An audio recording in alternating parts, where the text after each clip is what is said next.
Members, good afternoon.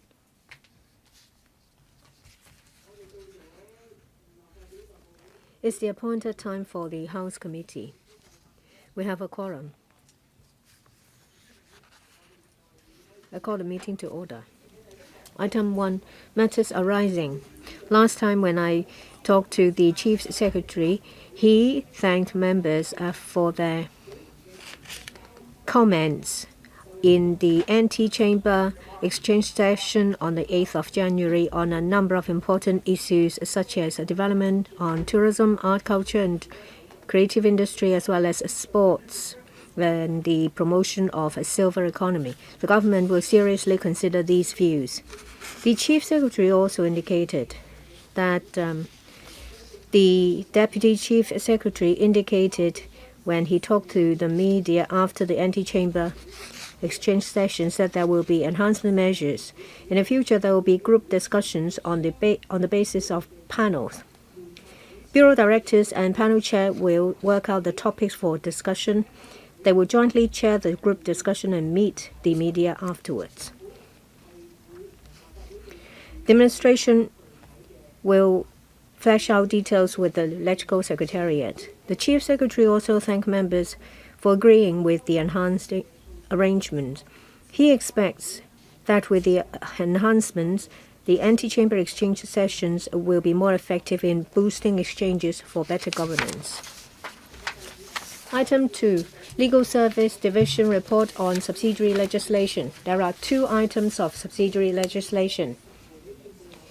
Subsidiary legislation gazetted on the 10th of January 2025, LS3 of 2025. This covers 2 pieces of subsidiary legislation. I now defer to the legal advisor. Thank you. There are 2 pieces of subsidiary legislations. They are LN1 and LN2 related to pilotage. First, LN1. The purpose is to amend the schedule to reduce additional pilotage dues at any of the 3 pilot boarding stations in Myers Bay. Please refer to paragraph 2. According to administration representatives and relevant parties agree with the adjustment. LN2 is to amend Schedule 2.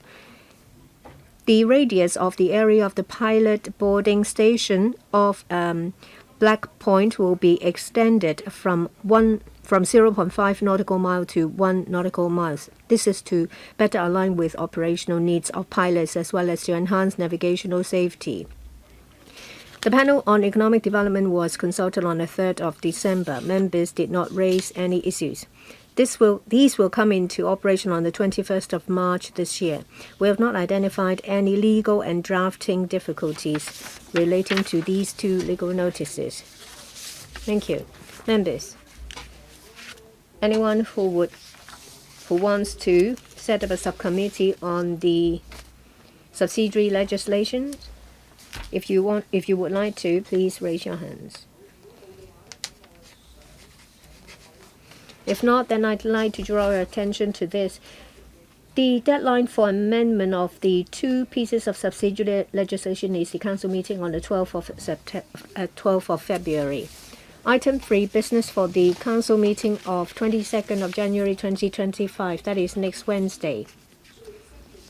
According to the latest agenda, there will be questions and 2 members' motions with no legislative effect, namely one from me, seizing strategic opportunities to promote the integrated development of education, technology and talents in Hong Kong, and one by Mr. Gary Zhang on enhancing regulation of safety of construction works.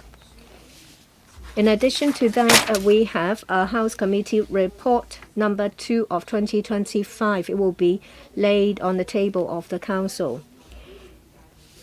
There is 1 piece of subsidiary legislation of which the deadline for amendment is on the Council meeting on that day. No members indicated a wish to speak. Reports of Bills Committee and Subcommittees. Reports of the subcommittee on 4 pieces of subsidiary legislation relating to road traffic. I now defer to Mr. Gary Zhang, the chair. The 4 amendment regulations seek to enhance road safety and to promote the use of new vehicle technologies in Hong Kong. The amendment regulations cover 8 proposals, including a requirement on the installation of an acoustic vehicle alarm system, alerting system (AVAS) in electric vehicles, permission for drivers to use remote parking systems, and a mandatory requirement to use approved child restraining devices in private cars. The subcommittee has held 2 meetings to discuss with the administration and has invited public submissions. Members in general supported the proposals to enhance road safety and to align with the latest technological development. Members raised a number of concerns. One major concern was the proposal that vehicles manufactured on or after the 1st of January 2026 must be equipped with AVAS for registration and licensing in Hong Kong. Some members suggested that the government make a further amendment to the effect that for electric vehicles manufactured before the 1st of January 2026, registered in Hong Kong, and are equipped with an AVAS of the specified specifications or standards, the owners are required to activate the system on or before a specified date and keep it activated at all times so as to enhance road safety. The administration indicated that as old model AVAS does not fully comply with the proposed amendments, and considering that the enforcement officers may find it difficult to identify whether old model AVAS stays activated, they did not recommend further amendments to include old model AVAS, as well as mandating drivers to keep it activated. Given members' concern, the administration undertook that the Transport Department will launch a publicity campaign this year, including sending reminders to owners of the 3,600 electric vehicles with old model AVAS that they should keep it on. In addition, if an electric vehicle is to be examined at a car testing center, the staff will also remind owners or drivers to keep it on at all times.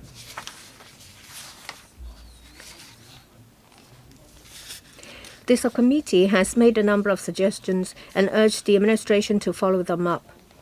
These include enhancing publicity and education to help consumers identify child restraining devices that meet the required standards. Moreover, the administration has undertaken to liaise with public transport operators on the feasibility of mandating children passengers to use restraining devices in public transport and to follow up on other measures, such as legislation to regulate the use of mobile telecommunication devices while driving that enhance road safety. The subcommittee had a second meeting yesterday to continue the clause-by-clause scrutiny, as the work could not be completed. The subcommittee has decided to hold an additional meeting next week to complete the clause-by-clause. A written report will be submitted to the House Committee once the scrutiny is completed. Thank you. Thank you, Mr. Zhang. If members have no comment, let me remind you that in relation to the 4 pieces of subsidiary legislation, the deadline for amendment is on the Legislative Council meeting on the 12th of February. If you would like to make amendments, the deadline for giving notice is the 5th of February. Item 5. Position on Bills Committee and Subcommittees. As at the 16th of January, Thursday, there are 12 Bills Committee in action, 9 subcommittees under the House Committee, and 3 subcommittees on policy issues under panels. On the waiting list, there are 3 subcommittees on policy issues. Item 6. Any other business? There is no other business. Meeting adjourned. Thank you.